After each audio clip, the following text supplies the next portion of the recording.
मध्य प्रदेश वक्फ board को Jabalpur high court से बड़ा झटका लगा है। दरअसल हाईकोर्ट ने मुगल सम्राट शाहजहां की बहू की संपत्ति को वक्फ बोर्ड का हिस्सा मानने से इनकार किया है।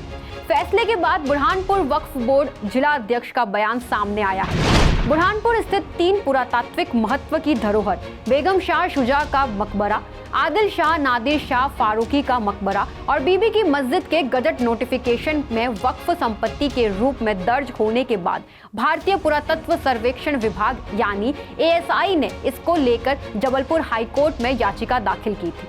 हाईकोर्ट ने ASI के पक्ष में फैसला देते हुए इन 3 संपत्तियों को ASI के अधीन मानते हुए वक्फ संपत्ति के रूप में दर्ज गजट नोटिफिकेशन से हटाने का आदेश दिया है। इस फैसले का बुरहानपुर के पुरातत्वविदों ने स्वागत किया है। उनका तर्क है, पुरातात्विक महत्व की धरोहर अगर वक्फ बोर्ड में आती है तो धरोहर का स्वरूप बदल दिया जाता है, जबकि ASI में होने से उनका प्राचीन स्वरूप बरकरार रहता है। उन्होंने ASI से मांग की बुरहानपुर की इन 3 धरोहर को संरक्षण व इसकी सही जानकारी स्थल पर अंकित की जाए। उधर जिला वक्फ बोर्ड के अध्यक्ष ने इस फैसले पर कहा कि फैसले का पूरा अध्ययन कर कानून सलाहकारों की मदद से इस फैसले को लेकर डबल बेंच में अपील की जाएगी। बता दें कि शहर की तीनों ऐतिहासिक धरोहरें शाह सुजा और बिल्किस बेगम का मकबरा, आदिल शाह नादिर शाह का मकबरा और बीबी की मस्जिद गजट में वक्फ संपत्ति के रूप में दर्ज है, इसलिए बोर्ड ने इसे अपनी संपत्ति घोषित किया था। उल्लेखनीय है कि वर्ष 2013 में मध्य प्रदेश वक्फ बोर्ड ने एक आदेश जारी कर तीनों ऐतिहासिक धरोहर को अपनी संपत्ति घोषित कर दिया था। इसके खिलाफ ASI ने हाईकोर्ट में याचिका दायर की थी। उन्होंने न्यायालय को बताया था कि प्राचीन स्मारक संरक्षण अधिनियम 1904 के तहत प्राचीन संरक्षित स्मारक की श्रेणी में इन इमारतों को रखा गया है। भारतीय सर्वे पुरातत्व विभाग ने इन पर से दावा भी नहीं छोड़ा है। ऐसे में वक्फ बोर्ड इन संपत्तियों को स्वयं की कैसे घोषित कर सकता है? इस फैसले की सुनवाई पूरी होने के बाद हाईकोर्ट के न्यायमूर्ति गुरपाल सिंह अहलूवालिया की अदालत ने ASI के पक्ष में फैसला सुनाया है। माननीय न्यायालय का जो निर्णय आया है ASI के पक्ष में, इस निर्णय का जो है स्वागत किया जाना चाहिए। उसका एक कारण है। कारण ये है कि ये जो ऐतिहासिक स्मारक है, इनके मेंटेनेंस के लिए, इनके संरक्षण के लिए जो विशेषज्ञ होते हैं उनकी आवश्यकता होती है, वो इसका संरक्षण कर सकते हैं।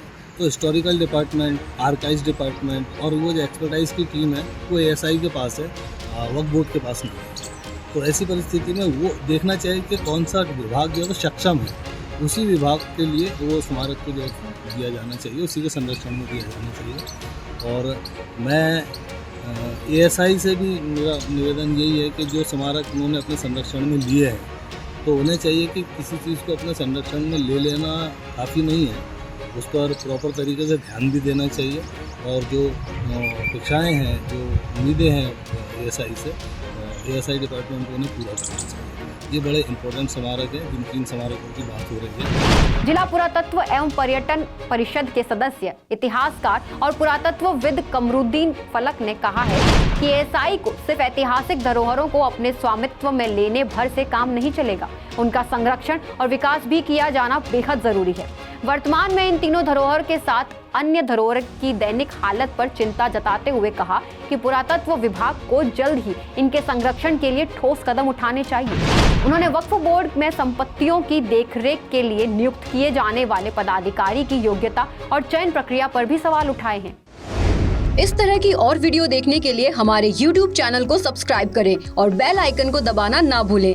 यदि आप हमारा वीडियो Facebook पर देख रहे हैं तो पेज को लाइक और फॉलो जरूर करें। हमारे अन्य सोशल मीडिया पेजेस से भी जुड़ें।